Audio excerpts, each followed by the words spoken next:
C'est bientôt Noël et sa féerie, je vous propose de réaliser ensemble de petits sablés vitraux. Pour préparer nos sablés vitraux, il nous faut une pâte à sablé bien sûr, un rouleau à pâtisserie, du film alimentaire, un sac congélation, des bonbons acidulés et des emporte-pièces. Pour préparer la pâte à sablé, rendez-vous bien sûr sur notre recette dédiée.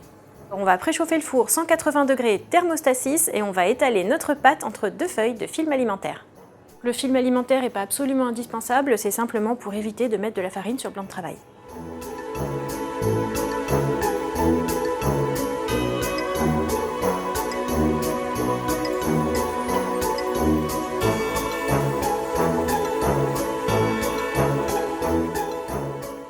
Donc on ne va pas trop étaler non plus afin de garder une épaisseur pour le biscuit.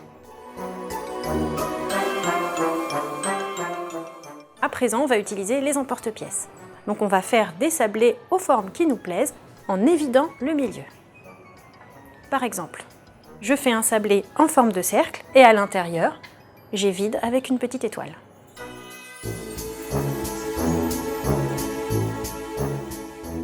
Mon sablé aura cette forme. Donc on va placer notre sablé sur une plaque recouverte de papier sulfurisé ou graissé.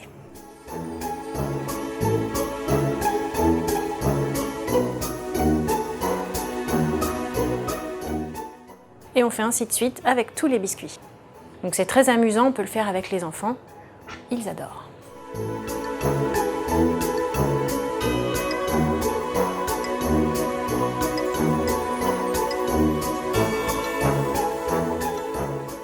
On a fait des trous un peu partout dans la pâte, on rassemble les morceaux et la pâte est prête à être à nouveau étalée.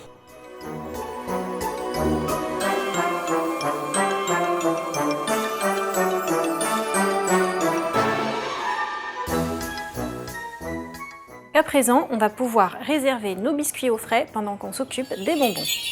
Donc maintenant, le but du jeu, ça va être de casser les bonbons. Attention, on ne veut pas de la poudre fine, on veut juste les réduire. Pour cela, on les casse par couleur et on les installe dans des petits récipients. On utilise un sac congélation pour mettre les bonbons à l'intérieur et ensuite taper dessus, par exemple à l'aide d'un rouleau à pâtisserie ou d'un pilon un peu dur ou même d'un marteau. Donc là, je vais casser des bonbons plutôt rose-rouge pour avoir un vitrail de la même couleur.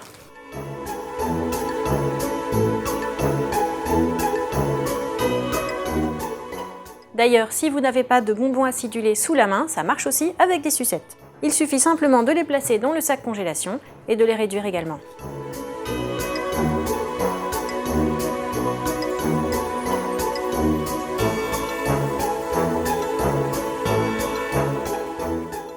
Si votre sac congélation a un peu souffert, n'hésitez pas à en choisir un autre.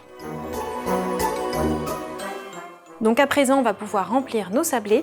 On va les remplir généreusement sans déborder du bord toutefois.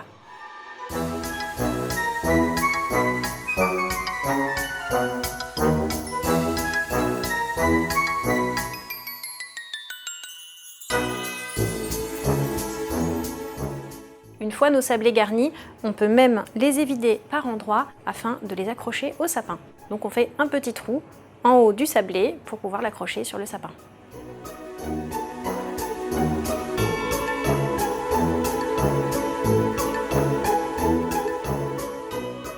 Voilà, nos sablés sont prêts, on peut éventuellement les dorer au jaune d'œuf. On va ensuite les mettre au four pendant environ 8 minutes ou en tout cas jusqu'à ce qu'ils soient cuits.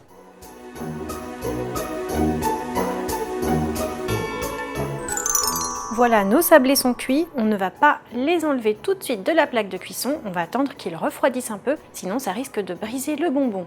Donc on attend que le bonbon se fige à nouveau. Nos sablés ont refroidi, on va pouvoir les décoller de la plaque à pâtisserie. Donc on y va doucement, et là, magie, on obtient bien un vitrail. Et à l'aide du petit trou au-dessus, on va pouvoir les accrocher sur le sapin, et avec la lumière derrière, effet magique garanti. Vous avez aimé nos petits sablés vitraux, n'hésitez pas à partager la recette et abonnez-vous à notre chaîne. Joyeux Noël à tous!